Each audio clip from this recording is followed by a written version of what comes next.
시편 65편 1절로 13절의 말씀을 가지고 감사해야 하는 이유라는 제목으로 이 시간 하나님의 말씀을 나누고자 합니다. 흔히 많은 사람들이 착각하고 있는 것 중에 하나는 환경이나 조건이 좋으면 감사할 수 있다라는 생각을 가지고 살아가고 있다라는 것입니다. 예전에 제가 한번 드렸던 말씀인데요, 예화인데요, 어떤 마을에 온천과 냉천이 함께 솟아나는 신기한 곳이 있었습니다. 한쪽에는 부글부글 끓어오르는 온천이 솟아오르고 있고, 그 바로 옆쪽에는 얼음같이 차가운 냉천이 솟아오르고 있었습니다. 이곳에 살고 있는 여자들은 빨랫감을 가지고 와서 온천에서 빨래를 삶고, 그리고 냉천에는 빨래를 헹구어서 집으로 신나게 가져가곤 했습니다. 이 모습을 보게 된 관광객이 자신을 안내하는 가이드에게 이렇게 묻습니다. 여기 사는 사람들은 따뜻한 물과 찬물을 동시에 다 사용할 수 있어서, 마음대로 사용할 수 있어서 참 행복하고 좋겠어요 라고 물었습니다. 그러자 그 말을 듣고 있던 가이드가 이렇게 말했습니다. 그렇지 않습니다. 이곳에 사는 마을 사람들은 불평이 훨씬 더 많습니다. 그 이유는 더운 물과 찬물이 나오는 것까지는 좋은데 빨래 비누가 나오지 않는다고 해서 불평이 더 많다라는 말을 했다고 합니다. 여러분, 이 이야기처럼 환경이나 조건이 좋다고 해서 누구나 다 감사하는 것은 아닌 것 같습니다. 왜 그럴까요? 모든 인간에게는 비교의식이라는 것을 가지고 있기 때문입니다. 다시 말해서 자신의 환경이나 조건이 좋아서 감사하다가도 자신보다 조금 더 나아 보이는 사람을 보게 되면 금세 감사의 마음은 사라지고 원망하고 불평하는 것이 사람의 마음인 것 같습니다. 우리는 이것을 가리켜 상대적 빈곤감이라고 말을 하죠. 오늘은 추수감사절입니다. 추수감사절은 한 해 동안 우리 삶에 베풀어 주신 그 주님의 은혜를 기억하고, 그리고 감사해서 주님께 기쁨으로 영광을 돌리는 그야말로 축제의 날입니다. 사랑하는 성도 여러분, 혹시 오늘 이 시간 여러분의 삶에 베풀어 주신 그 주님의 은혜를 여러분 기억하고 있습니까? 그리고 기억하고 있다면 감사의 마음을 가지고 여러분 예배를 드리고 계십니까? 바라기는 오늘 이 시간 저와 여러분들이 드리는 이 예배가 주님께서 우리의 삶에 베풀어 주신 그 은혜를 다시 한번 기억하고 감사하는 그런 은혜의 시간이 되기를 주님의 이름으로 축복합니다. 오늘 말씀은 다윗이 주님께서 베풀어 주신 그 은혜를 알고 감사의 마음으로 지은 일명 감사 예배 시라고 불립니다. 시편에는 오늘 본문을 포함해서 총 29편이 감사 예배에 관한 시로 기록되어져 있습니다. 특별히 오늘 말씀은 세 부분으로 크게 나누어 볼 수 있는데, 먼저 1절부터 5절까지를 보면 하나님께서 우리의 죄와 허물을 사해 주시고 구원을 베풀어 주신 그 은혜에 대해서 감사하고 있고, 그리고 6절부터 8절까지는 하나님께서 권능으로 모든 만물을 지으시고 다스리시는 것에 대한 감사의 내용을 기록하고 있으며, 마지막 9절부터 13절까지는 하나님께서 우리의 일상에서 베풀어 주신 그 은택을 감사하고 있는 내용을 다루고 있습니다. 오늘 본문의 저자인 다윗은 그렇다면 무엇을 감사하고 있고, 그가 하나님께 감사하는 그 이유가 무엇인지를 오늘 말씀을 통해 살펴보면서 이 시간 함께 은혜를 나누고자 합니다. 첫 번째로, 다윗은 구원을 주신 하나님께 감사했습니다. 여러분 4절의 말씀을 다 같이 읽겠습니다. 주께서 택하시고 가까이 오게 하사 주의 뜰에 살게 하신 사람은 복이 있나이다. 우리가 주의 집 곧 주의 성전의 아름다움으로 만족하리이다. 아멘. 방금 읽었던 말씀에 보면 주께서 택하시고 가까이 오게 하셨다라는 이 말은 쉽게 말하면 구원은 인간의 힘이나 노력으로 결정되는 것이 아니라 하나님의 선택과 부르심으로 인해 결정된다라는 것을 말하고 있는 것입니다. 즉 다윗은 자신이 구원받은 것이 하나님의 선택과 부르심의 은혜가 있었기 때문에 가능할 수 있었다라는 것이죠. 여러분, 우리 주변에는 아직도 심지어 구원받은 성도들 중에도 아직도 구원이 하나님의 선물인 줄 모르고 감사히 여기지 않고 살아가는 사람들이 더러 있습니다. 특별히 여러 종교들 가운데 불교는 자신의 노력으로 구원을 얻을 수 있다라고 말하는 대표적인 종교입니다. 가령 수련을 많이 하거나 선행을 많이 하면 윤희의 업보에서 해탈을 하게 되어서 구원에 이르게 된다라고 보고 있는 종교가 불교입니다. 여러분 정말 그럴까요? 아무리 수련을 많이 쌓는다고 해서 여러분 그 사람이 절대적으로 죄로부터 자유로울 수 있을까요? 그렇지 못합니다. 또 오랜 시간 고행을 통해 마음의 수련을 쌓는다고 해서 마음에 악한 생각이 일어나지 않는 걸까요? 그렇지 않죠. 로마서 3장 10절에 보면 의인은 없나니 하나도 없다라고 말하면서 사도행전 10장 4절에 가서는 이렇게 말합니다. 예수 그리스도 외에는 다른 이름으로 구원을 얻을 수 없다라고 성경은 우리에게 선언하고 있습니다. 즉 구원이라는 것은 인간이 노력한다고 해서 수고한다고 해서 얻을 수 있는 것이 아니다라는 것을 성경은 우리에게 강조하고 있는 것입니다. 여러분, 구원은 우리의 힘이나 노력으로 얻게 되는 산물이 아닙니다.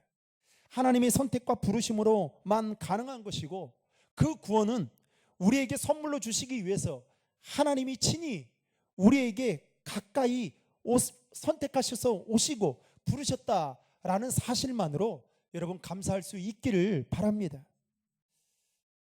저는 가끔 이런 생각 해봐요. 구원이 만약 우리가 티켓을 얻어야 되는 티켓팅을 해야 된다라고 생각한다면 여러분 저는 제가 좋아하는 야구팀이 우승했거든요. 근데 전 몰랐어요. 예전에는 항상 5차전, 6차전, 7차전은 잠실에서 했었거든요. 그런데 지금은 우승팀에게 조금 더 이렇게 기회를 주기 위해서 지금은 그게 우승팀 연고지에서 하게 됩니다.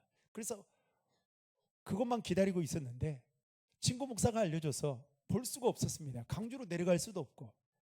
그런데 제가 이야기를 들어보니까 여러분 그 티켓팅 한 장을 얻기 위해서요 얼마나 많은 사람들이 노력을 하는지, 심지어는 자기가 그것을 하기 힘드니까 그 대리인을 세워가지고요 돈을 배로 주고 대리인을 세워가지고 티켓팅을 해주면 배로 주겠다. 여러분 고척돔에 가면 가끔씩 연예인들이 와서 공연을 하지 않습니까? 그런데 할머니 할아버지들이 막 계셔요. 왜 그럴까요? 그 손자 손녀들이 그거 원하니까 그 연세 드셨는데도 불구하고 서 있는 거예요.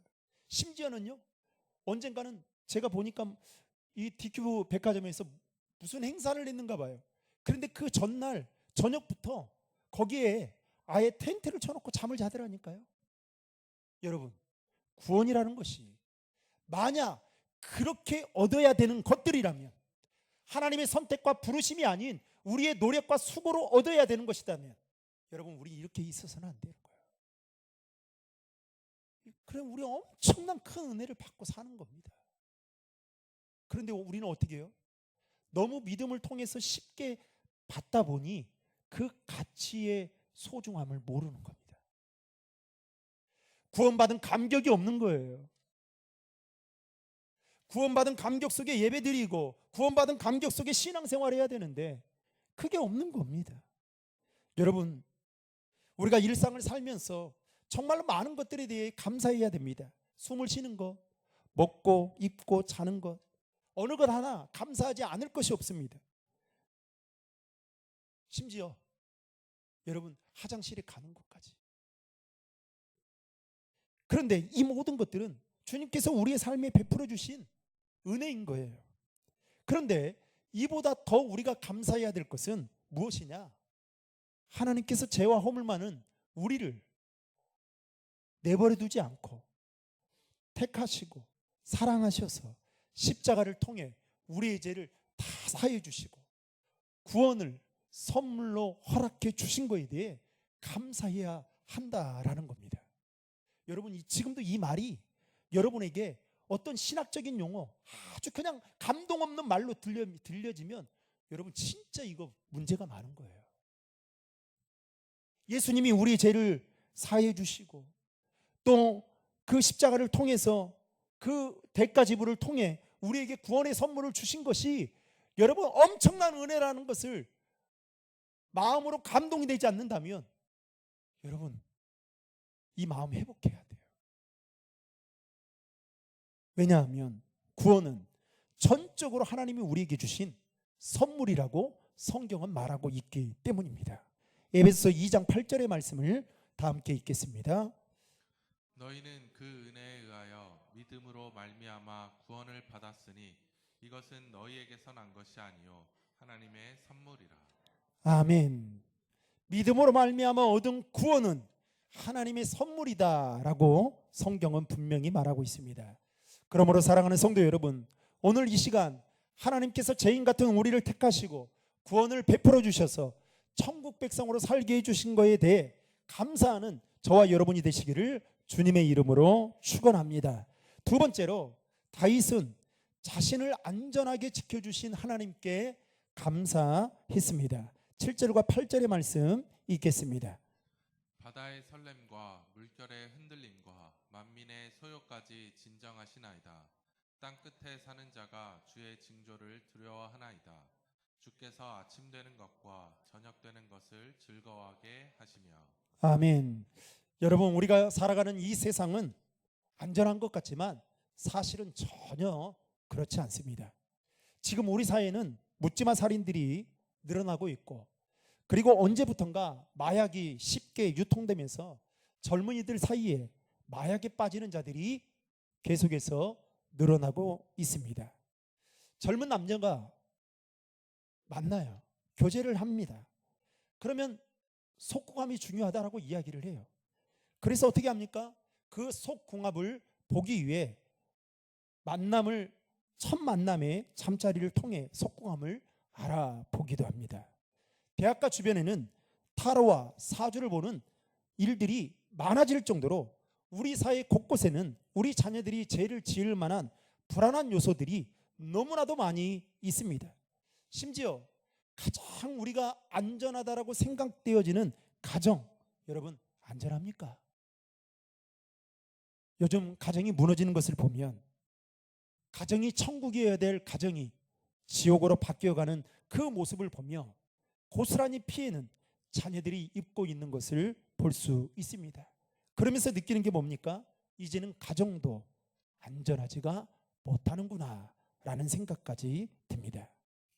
뿐만 아니라 전 세계적으로 보면 자국의 이익을 위해 나라들 간의 전쟁이 끊이지 않습니다. 자국의 이익을 위해 수많은 민간인들을 학살해요. 코로나 바이러스와 같은 신종 바이러스들이 여러분 지금도 활개를 치고 있습니다. 오늘 본문의 저자인 다윗의 표현대로라면 이 세상은 그야말로 성난 바다와 거센 파도와 같이 물결의 흔들림이 심할 정도로 우리의 삶이 안전하지가 못합니다.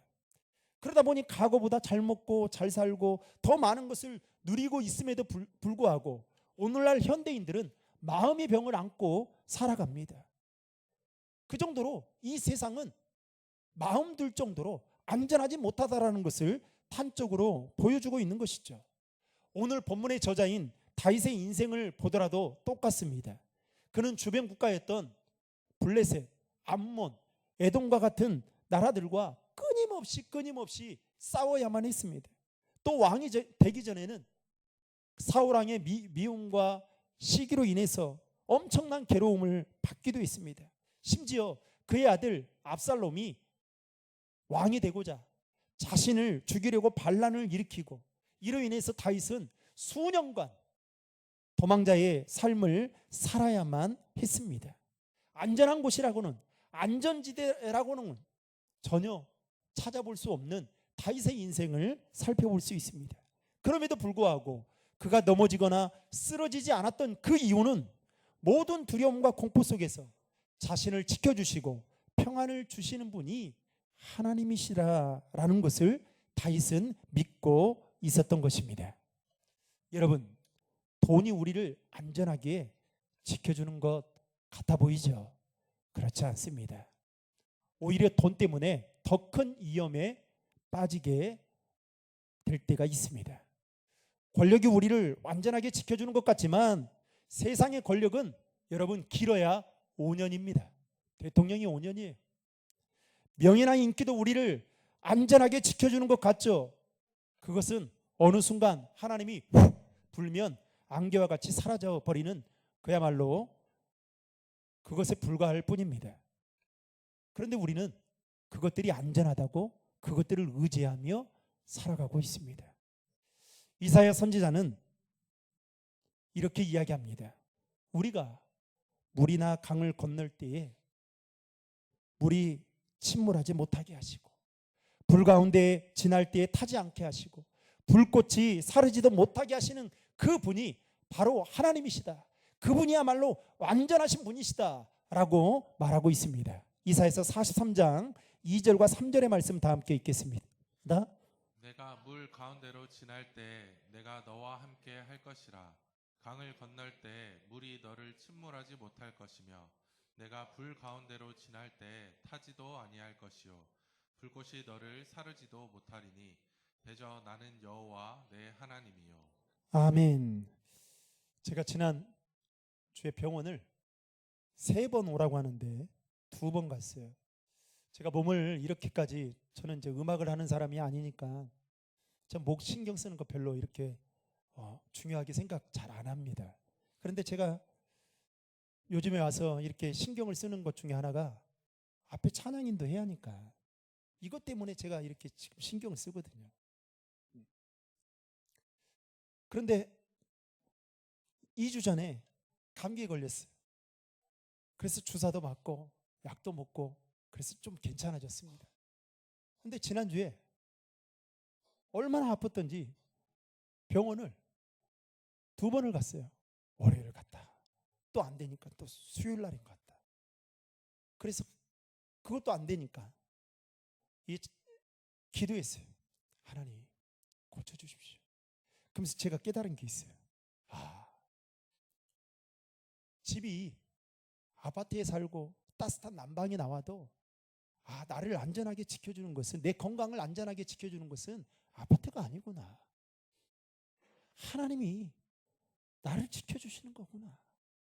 사랑하는 성도 여러분, 불안전한 이 세상 속에서 우리를 안전하도록 지켜주시는 유일한 분이 여호와 하나님이심을 믿고 그 은혜에 저와 여러분도 감사할 수 있는 우리 모두가 되시기를 주님의 이름으로 축원합니다. 마지막 3번째로 다윗은 결식케 하신 하나님께 감사했습니다. 9절 말씀 다 함께 읽겠습니다. 땅을 돌보사 물을 대어 심히 윤택하게 하시며 하나님의 강에 물이 가득하게 하시고 이같이 땅을 예비하신 후에 그들에게 곡식을 주시나이다. 아멘. 방금 읽은 말씀에 보면 땅을 돌보사라는 말이 있습니다. 이 말, 돌보사라는 이 말의 다른 말로는 감찰하다, 방문하다라는 뜻으로도 사용하는데요. 마치 이런 겁니다. 땅을 돌본다는 것은 마치 농부가 땅의 상태를 파악하기 위해서 수시로 농가 밭에 나가서 살펴보듯이 다윗은 하나님께서 농부처럼 자신의 삶에 지대한 관심을 갖고 살펴보고, 그냥 한 번만 살펴보는 게 아니라 매일매일 자신의 삶을 살펴보고 계시는 분이시다라는 것을 이렇게 고백하고 있습니다. 더 나아가서 하나님은 자신의 삶에 좋은 열매를 맺을 수 있도록 도와주시는데 이렇게 고백합니다. 여러분 10절부터 13절 말씀을 현대인의 성경으로 같이 읽겠습니다. 주께서 밭고랑에 물을 충분히 대시고 그 아랑을 고르게 하시며 가끔 단비를 내려 땅을 부드럽고 촉촉하게 하셔서 싹이 자라게 하십니다. 주께서 한 해를 이렇게 축복함으로 가는 곳마다 모든 것이 풍성합니다. 자, 여기까지 읽겠습니다. 시간 관계에서. 자, 다윗이 뭐라고 말합니까? 자신의 삶을 하나님께서 돌보시는데, 농부처럼 돌보시는데 자신의 삶에 결실을 맺을 수 있도록 해주시는 분이 하나님이시다라고 하면서 하나님의 끝없는 돌보심에 대한 말씀을 방금 우리가 읽었던 말씀에 기록하고 있습니다. 여러분, 농부가 농사를 짓고 추수를 한다고 해서 그것이 농부가 수고한 대가로만 생각하는 것은 엄청난 착각입니다. 왜 그럴까요? 만약에 농부가 아무리 수고해도요, 여러분 하나님께서 적절한 비를 내리시지 않거나 또는 햇빛을 내리지 않으시면 농부의 수고는 여러분 헛수고에 지나칠 뿐이에요. 우리의 삶도 마찬가지입니다. 여러분 우리의 신앙도 마찬가지예요. 우리가 아무리 기도해도 여러분 하나님이 응답해 주지 않으면 우리의 기도 여러분 정말 허공에 외치는 거에 불과할 뿐입니다. 시편 127편에 보면 이렇게 말씀하고 있어요.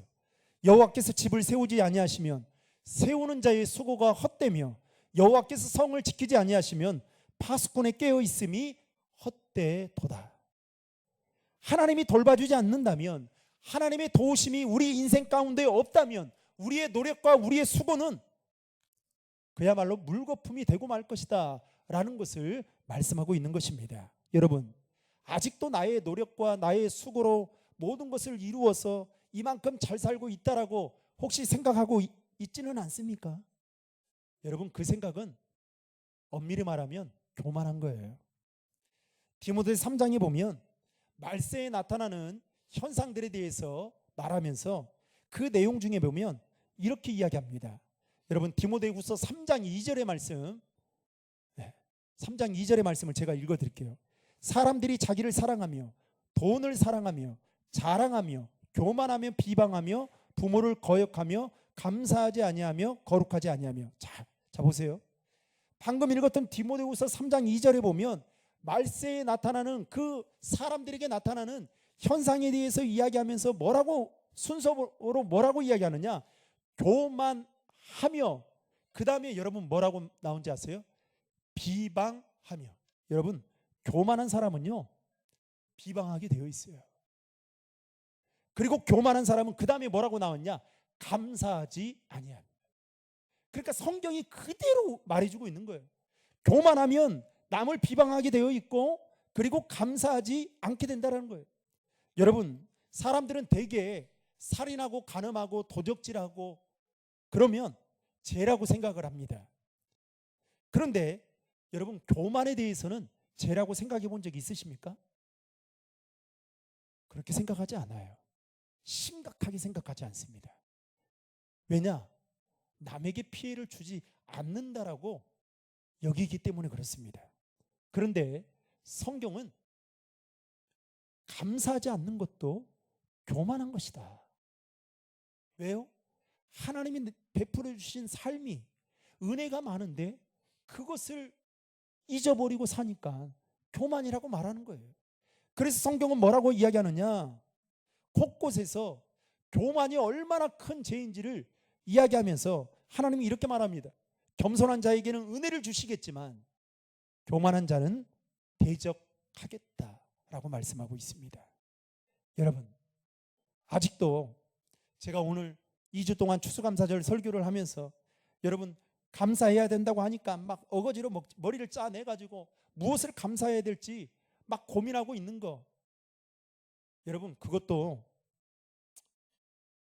문제가 될 수 있지만 여러분 더 큰 문제는 뭐냐? 내 안에 감사의 마음이 없다는 게 더 큰 문제예요. 그 마음을 먼저 회복하는 게 중요해요. 올 한 해 여러분의 가정과 일터에 결실의 축복이 있었던 것은 여러분 다윗의 고백처럼 하나님이, 농부 되신 하나님이 돌보아 주셨기 때문에 여러분 결실의 축복이 있게 된 줄로 믿으시기 바랍니다. 물론 내 노력과 내 수고도 있겠지만 더 중요한 것은 하나님의 돌보심이 있었기에 가능하게 되었다라는 사실입니다. 이제 말씀을 맺겠습니다. 오늘 본문을 통해 다윗은 자신의 삶에 구원을 베풀어 주시고 안전하도록 지켜주시고 결실을 맺게 해주신 분이 하나님이심을 믿고 그는 감사했던 것을 보게 됩니다. 사랑하는 성도 여러분, 우리가 지금 죽어도 천국 갈 수 있다라고 확신을 갖는 것은 여러분 하나님이 우리에게 구원의 선물을 주셨기 때문이에요. 저는 지금도 잊지 않은데요, 제 동기 목사입니다. 제가 사역을 할 때 남녀간의 문제가 있었습니다. 그래서 권고를 했어요. 이러면 안 된다, 이렇게 만나면. 그런데 스스로 목숨을 끊었습니다. 저는 그 목숨을 끊는 그 현장에 제가 있었어요. 그래서 그 주변에 있던 신학교 친구 목사들이, 전도사 때였죠 그때는, 마지막 그 병상에서 가서 계속 예수님 어떤 분인지 그리고 사역일을 계속 전하는 거예요.